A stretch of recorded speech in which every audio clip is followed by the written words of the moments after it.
Hello, all of you vaingloriously wonderful people. The Megatech DLC for Astroneer has been out for a few days now, so I want to take you on a tour of everything that is new in this highly anticipated update and talk about our first impressions. This is not a full review of the DLC. I want to give the devs a bit of time to consider community feedback and issue some hotfixes before forming any lasting opinions. This is not a guide either. That will arrive in several weeks in the form of an Astroneer Academy video, though I do have a few bits of instructions for using some items sprinkled throughout the video. Instead, this video is meant to be a highlight of everything new in Megatech. There is a lot to cover, and I'll be sure to add chapter markers to help you find the information you're looking for. The update is broken down into two main categories: free items included in the base game, and other items available only after you have paid for the DLC. Let's start with the free stuff first. A lot of players have been asking for large gas and large fluid and soil canisters for a long time, and they are finally here. The large gas canister can hold 128 small gas canisters, which is equal to 640 units of an atmospheric resource. This is an increase of 4 times over what the medium gas canister can store. The large fluid and soil canister has triple the capacity of its medium counterpart and can store 72 single canisters of soil or hydrazine. The Tether Dropper is another new item available in the base game. Instead of needing to manually place tethers, the Tether Dropper will automatically place them for you as long as you have both it and a bundle of tethers in your backpack, with each tether it drops being placed at the maximum length. The icon sign is also new for the base game. It's a small item that can be placed in a tier 1 storage slot, but will also drill into the ground to be freestanding. It can display one of 30 different icons that you can cycle through, with almost half of those options being direction arrows. Walkways are another new addition and are created and placed much like rail posts are. When 2 walkway posts are placed close enough to one another, they'll form a walkway between them, removing any terrain that may block their path. They also conduct both power and oxygen, and feature power cable plugs in their base that allow you to extend your power network. They will also attach to one of the paid DLC megastructures along with one of its add-ons. The base game also has 7 new decorative items that you can print, including a snow globe, a ship in a bottle, a model planet that lets you select between models of the 5 planets and 2 moons in the Silva system, a robo bonsai tree that you can choose a growth state for, a lava lamp that allows you to cycle through a handful of colors, a helmet lava lamp that also allows you to cycle through a small number of colors, and a simulated aquarium with some cute little robotic fish. And there are 7 new harvestable plants that have been added to the base game that will appear on the various planets, though you will receive seeds for each as a mission reward in the paid portion of the DLC. These plants include the Nubcap and Arctic Choke on Glacio, the Bubulb on Desilo, the Dew Trunk on Atrox, the Cone Pod on Calidor, the Hornstalk on Visanya, and the Finwheel on Silva. In addition to all of those new items, there are other changes in the game as well. There is a new toggle in the settings menu that will let you change how power cables behave when you move items connected to them. You can choose to allow them to snap or break their connection as usual, or allow them to remain connected as you move items, with this option giving a red warning outline on the cable if your placement exceeds maximum cable length. If you place an item back down when the red warning highlight was present, the cable will still snap. While you're in the settings menu, you'll probably notice that the Quit Game button has been relocated to a menu over to the far right that also includes an option to view players currently in your session, along with the game news widget. In-game, the action wheel has a new 4th option that allows you to toggle the flashlight built into your spacesuit off and on. Walk speed when carrying large items has been increased by a small amount, and you can now also store both seeds and exochips in resource canisters. Additionally, train stations now have the ability to transfer items based on tier size. And of course, this update also brings with it the PlayStation 5 port of the game, which is free to everyone who already owns the game on PlayStation 4. It claims to add support for 4K displays, HDR, and a 60 FPS frame rate. It also supports advanced haptics, along with light bar and audio interactions for controllers on the PlayStation 5. These controller enhancements will not be available when playing on a PC using a PlayStation 5 controller. The base game update also includes 2 megastructures and missions to go with them. The first megastructure, the distribution launcher system, is key to creating all of the other megastructures as you use it to select from one of 4 available construction anchors that you need to begin building those megastructures.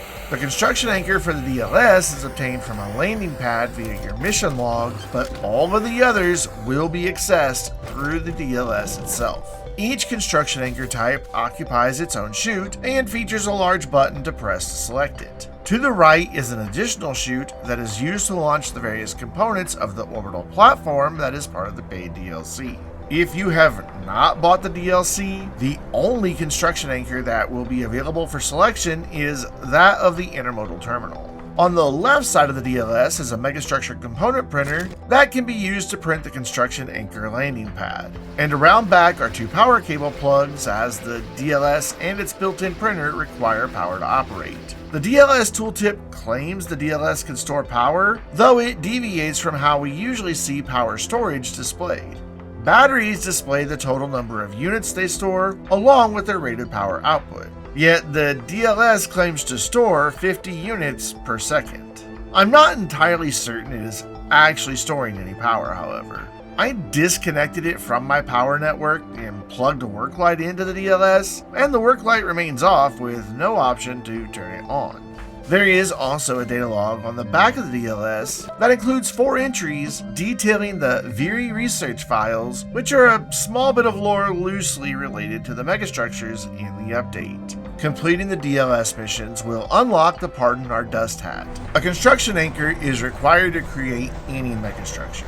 Once you have selected the desired anchor via the DLS, you can request it from the construction anchor landing pad, which, again, can be created with the built-in printer on the DLS. The construction anchor landing pad is nearly visually identical to a regular landing pad that you can print, with 2 exceptions. Instead of a mission log, it has a large button that you can activate to request a selected construction anchor. It also features a light that will change colors. Red indicates there is a construction anchor on the pad, green seems to indicate that it is connected to the DLS, but no construction anchor has been selected, and blue indicates that the landing pad is ready to request the construction anchor you selected in the DLS. When you request launch of a construction anchor, there is a brief delay before you will see it falling from the sky, with parachutes deploying just before it touches down.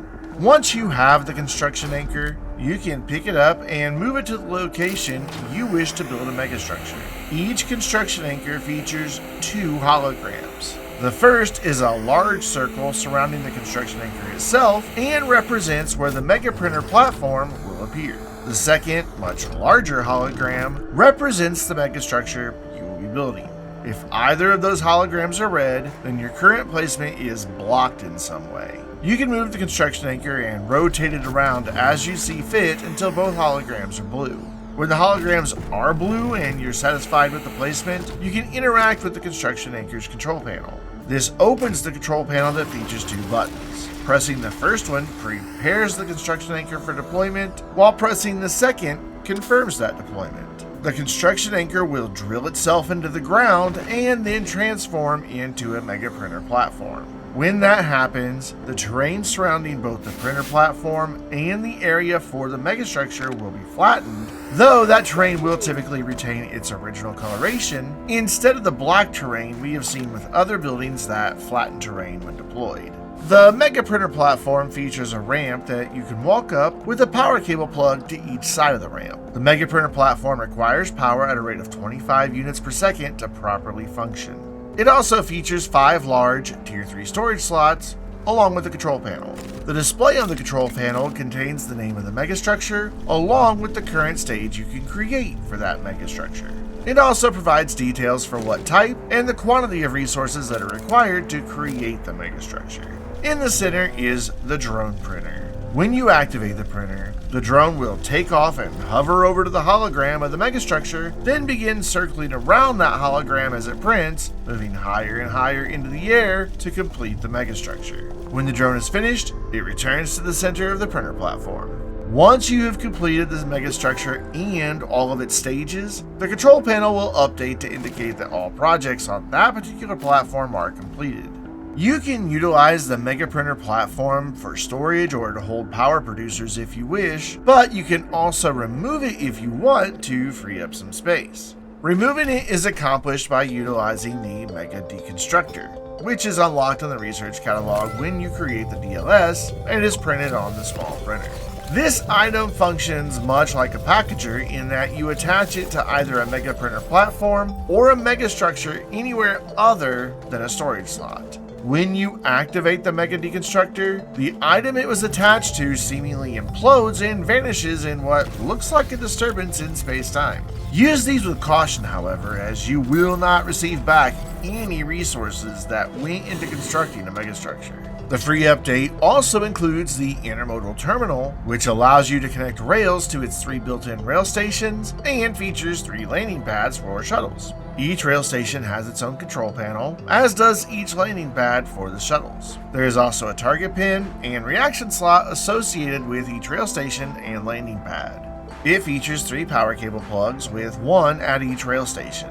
The control panels for the rail stations on the Intermodal Terminal are identical to those found on other rail stations, while the control panel for the shuttle landing pads provides options to the shuttle loading mode, shuttle automation, and shuttle destination.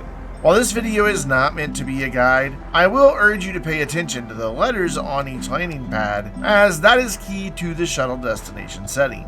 If you wish to automate the movement of items from one planet to another, you must utilize the same landing pad on the Intermodal Terminal of each planet. Each landing pad also contains a permanently attached large fluid and soil canister with a hydrazine resource icon next to it, and these are capable of automatically refueling hydrazine thrusters. You do have to either manually fill these large canisters yourself or utilize an auto arm to do so. There is currently no way to attach a small or medium canister of hydrazine anywhere on the Intermodal Terminal and have that hydrazine automatically transferred to the built-in large canisters. Once you complete the missions for the Intermodal Terminal, you will unlock the schematic for the Mega Mini Shuttle and receive one for free.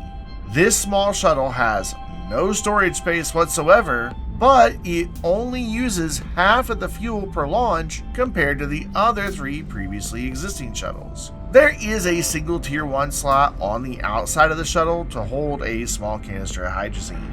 Aside from the decreased fuel usage, the Mega Mini Shuttle functions exactly like all of the other shuttles. That is everything included in the free base game update, so let's move on to what is included in the paid DLC. You can choose whichever of the 3 remaining megastructures you wish from this point onward, but I'm going to begin with the Biodome. You can have 1 Biodome per planet, and the initial construction phase will result in the core Biodome building that contains numerous power cable plugs and features numerous spots inside where you can plant seeds. Once you place a seed in this area, it is automatically planted and begins growing. Planting a seed in the Biodome changes the plant growth mechanic considerably, however. Instead of a planted seed just growing into a mature plant and then remaining there until you harvest it, plants can now wilt and die after a very short period. Thankfully, all seeds planted in the Biodome received updated tooltips that display how much time is remaining until they are mature, and then how much time is remaining before they wilt. You can still harvest a wilted plant to receive a new seed of the same plant type, so all is not lost if one of your plants dies. Wilted plants do seem to vanish after some time, however. If you harvest them before they wilt, there is a chance you will receive more than 1 seed, and for the new plant types, you may also receive a resource nugget or even a mega version of that seed. When planted, a mega seed will grow into a much larger variant of the same plant. The Biodome does consume power at a rate of 10 units per second when it is active. It also includes animated roof panels which open at sunrise and close again at sunset. There are also 5 large round attachment slots located inside of the Biodome. These are in the smaller pentagon-shaped areas and have a large red ring around them. Stage 2 of the biodome adds the Mega Grow lamp to the center of the biodome, which results in the growth cycle from planted seed to mature plant being decreased. You will also unlock the Under the Sun hat, along with receiving the Melodic Mushroom and unlocking its schematic in the research catalog. The Melodic Mushroom is a decorative item that plays various musical notes each time you activate it or when something, including you, collides with the top of it. Oddly, it cannot be triggered by automation repeaters, and it does not attach to every storage item that other medium tier 2 items can attach to. Stage 3 of the biodome will add the Mega Module printer to one of the panels on the outside of the biodome, allowing you to create several modules. The biodome expansion has additional planting spaces inside, along with a single module attachment slot. Outside, there are 2 power cable plugs to either side of each opening. You can attach up to 5 of the expansions to the biodome. The auto planter consumes additional power and will automatically plant any seeds that are attached to its storage. For this and the remaining modules, their storage is visible from the outside of the biodome. The auto fertilizer will automatically apply fertilizer to plants, allowing them to retain their fully grown state longer. While nothing in the game indicates it, the auto fertilizer does require organic attached to storage slots in order to function. That organic will be consumed as the auto fertilizer operates. The auto harvester consumes additional power and will automatically harvest mature plants and place the harvested seeds and any resources into storage. Though it would seem it is able to place seeds and resources into storage attached to other modules as well. There is also a resource pod which provides an additional large storage slot for the other modules to utilize. The final module is the Mega-Oxygenator, which will also consume additional power when active and slows down oxygen consumption by 50%. The tooltip would seem to suggest it only prolongs the actual suffocation sequence, but my experience so far makes me think this is not the case. The oxygen in your backpack oxygen tanks is used at a slower rate, and the suffocation sequence is prolonged. All of this means it takes about 50% more time before you suffocate and get sent back to the nearest shelter or shuttle for a reprint.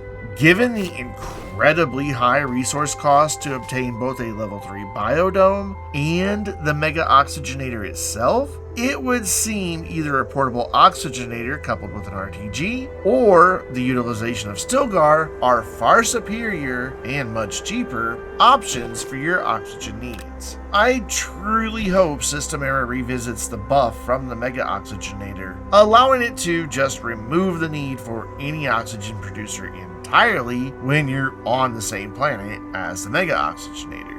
Like the DLS, the next megastructure, the museum, can only be placed once per save. Stage 1 of the museum will construct the core of this building, complete with ramps to walk up that double as walkway connection points. There are additional walkway connection points, along with power cable plugs, around the outer perimeter of the museum. Near the middle, you'll find 4 donation centers, one each for power, research bytes, resources, and seeds. For the latter 2, there are large tier 3 attachment slots where you can place individual seeds or resources or attach storage items containing those. If you place a seed or resource on the wrong attachment slot, it will automatically relocate to the correct one.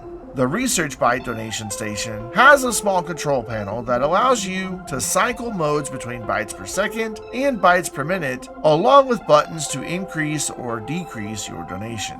If you hold down those buttons, the amount will grow in larger and larger increments. The power donation station features a power cable plug, though you do not have to connect power here in order to donate it. As long as the museum itself is connected power, you will be able to make a power donation. It also features buttons that allows you to increase or decrease the power being donated. These donations provide an opportunity to sink excess power, research bytes, seeds, or resources, but it does not end there. Each respective donation type has 3 different milestones related to your donations. You can see the value for the next milestone in the donation station tooltip. The first milestone will reward you with various items such as storage canisters, a drill for your terrain tool, and more. The second milestone results in some decorative items that I'll show you in a moment. And the third milestone for each donation station provides a useful perk. Research bites will increase the speed at which your backpack recharges, while the power milestone will increase the total amount of power your backpack can store. The final resource milestone increases terrain tool drill speed, and the seeds milestone will increase your backpack's oxygen tank capacity. I have not yet tested these because they seem to mostly be bugged, so I cannot claim them, so I'm uncertain of how much of an increase each of these provide.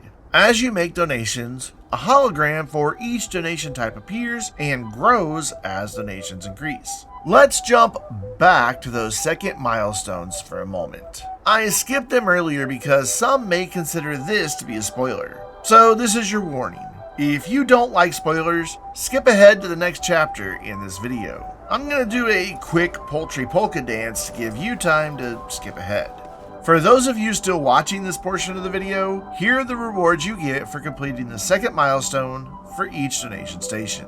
They are the Shiny Resource Nugget, Shiny Bite, so I guess now we know what a Research Bite looks like, a small battery, which I think the devs intended to rename the Shiny Battery, and the Shiny Seed. There is also a nice trophy, which is a small Shiny Astroneer statue. I don't remember exactly how I received this one, though I suspect it was for completing the other 4. Okay, the spoilers are over, so let's look at the cosmetics you can get for completing the second milestone for each donation station, the Tableau Visor. The patch note claimed that this is actually unlocked when you complete the final milestone of each donation, but that is clearly not true. I already have it unlocked even though I have only completed 2 of the 4 final milestones. Stage 2 of the museum adds the Megastructure component printer that includes modules you can print to enhance your museum. The first, the display case platform, is required to activate collections. When placed near the main museum structure or other walkways, it will create a walkway between the two. It also features 2 power cable plugs and 4 medium tier 2 attachment slots. Unlike other platforms, the display case platform cannot currently be locked to the terrain. The attachment slots are intended to be used for other items you can print, the display cases. While these both have the same name, they are different. The first has 3 shelves, each with a medium tier 2 attachment slot. The second one has 4 shelves with a single small tier 1 attachment slot on each shelf. You can, for the most part, display whatever you wish in these display cases, though there are specific items that will qualify as collections that will activate perks. A full collection of LRDs will increase soil use efficiency, though I'm not certain what they mean by that. A collection of composite resources gives you increased effectiveness against hard terrain, which, again, I have no idea what that means. A full collection of hazardous and harvestable seeds is supposed to grant increased run speed, while a full collection of mutant plant seeds is supposed to give you increased jump height, though it would seem that seed collections are not currently functioning as intended. A Glastropod shell collection gives you increased rover speed, a collection of medium research items provides increased research speed, and a full collection of chess pieces will increase printing speed. Even though this video is not a guide, I should point out that if you place any item that is part of a collection into a display case, all other items on display cases that are attached to the same display case platform that are not part of that collection will disconnect and fall. Placing an item from a collection will also update the tooltip for the display case platform to indicate which items are still required to complete your collection. The Orbital Platform is the final megastructure, and it begins a bit different than the others. Instead of loading the construction anchor into the DLS for launch to a landing pad, its construction anchor will appear in the large chute to the right of the DLS.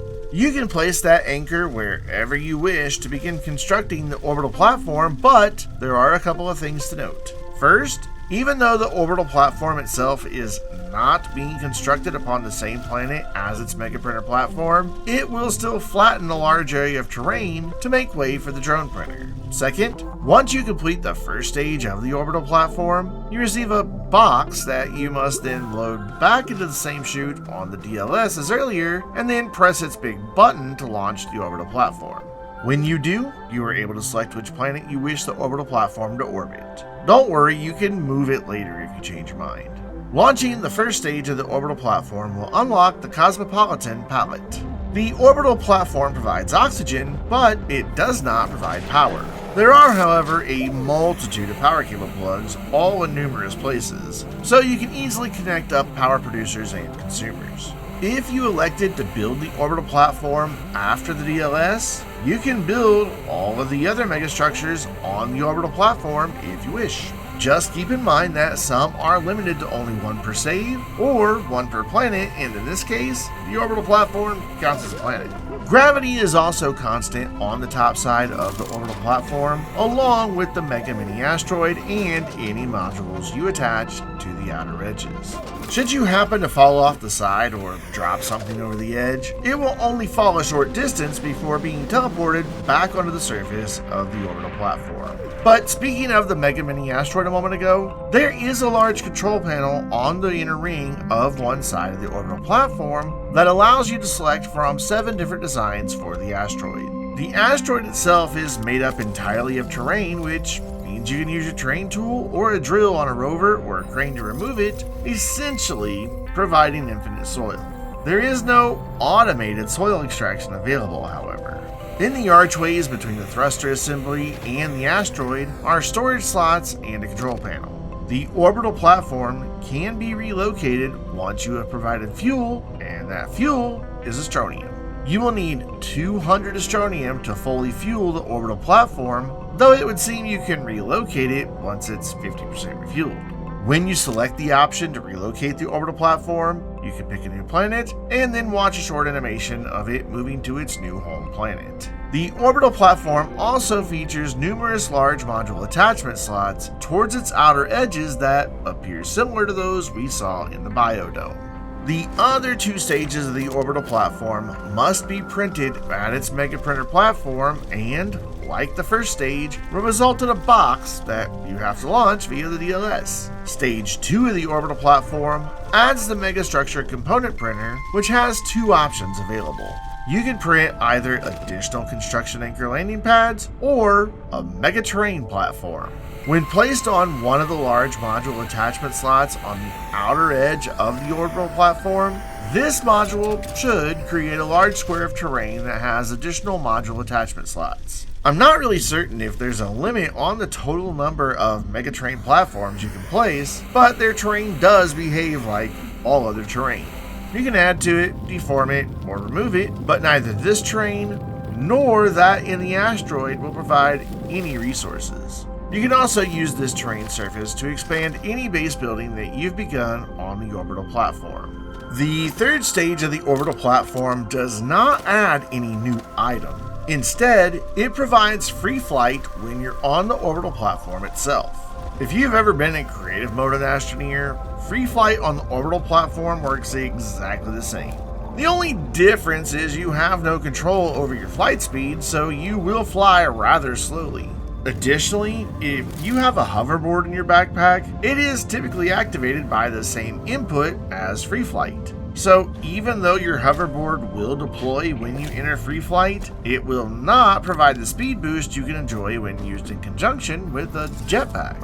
The hoverboard will still consume power though. Once you have completed all of the Megatech missions, you will unlock the Haywire Mask, the final reward from the update. That's right, there is no suit. And that is everything that is new in the Megatech free update and DLC for Astroneer, so I want to take a moment to talk about my first impressions of this update. Remember, this is not a final review, so my thoughts will most likely change as additional patches and hotfixes are released. But my initial impression of Megatech is not good.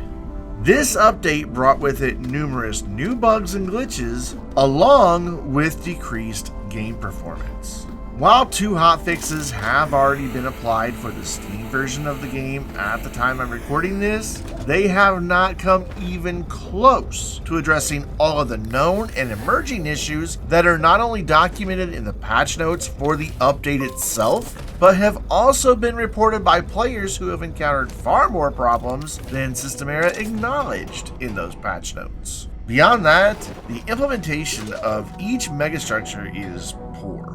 While they all seem like really great ideas in theory, in practice, I feel that each and every one of them missed the mark by quite a bit. The DLS doesn't store power as indicated and becomes useless after you've printed all the megastructures you want. The Intermodal Terminal and update tier sizes for rail station would work really great if only they could realize that a shuttle or a train with empty storage should be counted as an empty shuttle or train. This breaks any hope of actually utilizing the Intermodal Terminal in truly helpful ways. If you have empty storage occupying all of the storage slots, that vehicle is considered full. The Biodome and every one of its modules is just poorly executed. The Mega-Oxygenator is underwhelming, the fertilizer doesn't indicate it needs organic, the auto planter often just stops planting despite having seeds in storage, and the auto harvester cannot keep up with harvesting multiple plants, which results in a biodome full of wilted plants. Even when I installed multiple harvesters, they still eventually fell behind and everything eventually died. The museum is a neat idea, but in my opinion, the hologram for the donations are visually unappealing and feel rather low effort. Beyond that, multiple perks are buggy, making them impossible to claim, and at least one of the collections are not working as intended. That leaves the Orbital Platform, which looks really cool when you see it fly overhead while on a planet, but in practice is pretty much useless. I suppose if you're really into the idea of building a brand new base in space, it will serve that purpose fine. And if you really need a ton of soil for some reason, it could come in handy. But that is where its functionality really ends, leaving it to be a very expensive, but mostly useless set piece. And through it all, with other weird little bugs or omissions, the usual attention to detail we're used to seeing in Astroneer just is not there. It all adds up to an overwhelming sense of disappointment and, in its current state, not something I would recommend to anyone. Megatech could have been truly great, but I really feel like it needed at least another 6 months of development to deliver something on par with previous updates. Well, except for glitch walkers, but let's not talk about that particular train wreck.